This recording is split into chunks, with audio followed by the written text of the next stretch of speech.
প্রাণের শহর খড়গপুরে রামনবমী।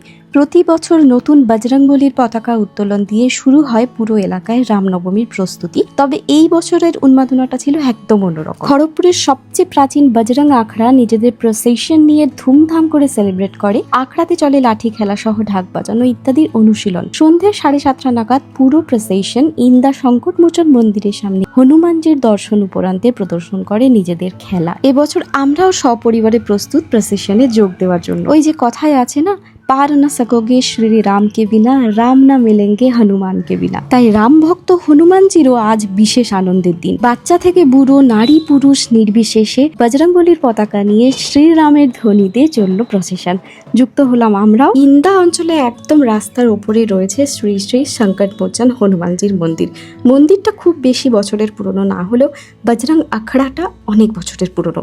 ওপরে শ্রীরাম, সীতা এবং লক্ষ্মণের সুন্দর একটি মূর্তি এবং রামনবমী উপলক্ষে সাজানো হয়েছে অপরূপ সুন্দরভাবে। তবে মন্দিরটি প্রতিষ্ঠিত হওয়ার পর থেকে এলাকাবাসীর মনের জোর তথা শান্তি অনেকটাই বেড়েছে।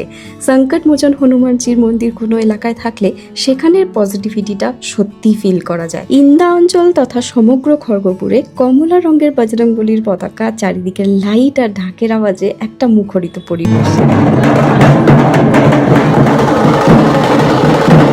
প্রচণ্ড কষ্ট করে ভিড় ঠেলে যতটা পেরেছি ভিডিওতে আনার চেষ্টা করেছি। ছোট ছোট বাচ্চাদের এই লাঠি খেলা তথা স্টিলের রড ঘোরানোটা দুর্দান্ত। প্রতিবারে রামনবমীতে থাকা হয় না ঠিকই, তবে এই বছর সপরিবারে থাকতে পেরে আমি ভীষণ আনন্দিত। গরম এই সময় বেশ প্রচণ্ডভাবে পড়ে, আর এই গরমে কারোর জন্য কষ্ট না হয় তাই থাকে শরবতেরও ব্যবস্থা। আইভি গলা ভিজিয়ে নিল।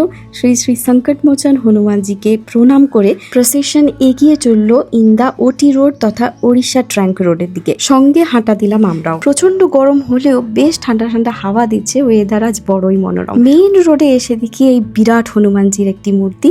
এখানে রয়েছে অনেকগুলি প্রসেশন এবং এদের সবার গন্তব্য খড়গপুর স্টেশনের কাছে প্রতিষ্ঠিত হনুমান মন্দির দর্শন। আজকের ফিলিংটা অনেকটা দুর্গাপুজোর বিসর্জনের মতো। এমনকি এলাকার প্রতিটা বাড়িঘর টুনি লাইটে সেজে ওঠে। একটি বিরাট ব্ল্যাক ক্যানভাসের উপর সজ্জিত হয়েছে অনেকগুলি অস্ত্র শস্ত্র। দেখতে একেবারে ইউনিক লাগছে। তবে বলা বাহুল্য, আজকের সবচেয়ে অ্যাট্রাক্টেড প্রেজেন্টেশন দুই ঘোড়াবাহী রথে আরূঢ় রাজা রাম, সীতা মাইয়া, হনুমানজি আর রাবণ। जो राम दशरथ का बेटा वही राम घट घट में लेटा। এই ব্যক্তির মাধ্যমে শ্রীরামই আশীর্বাদ করে দিলেন। তাই মর্যাদা পুরুষোত্তমের জন্মতিথি সুষ্ঠুভাবে পালন করে ঠান্ডা হৃদয় ভক্তি ভরে আমার সাথে সবাই বলুন, জয় শ্রীরাম।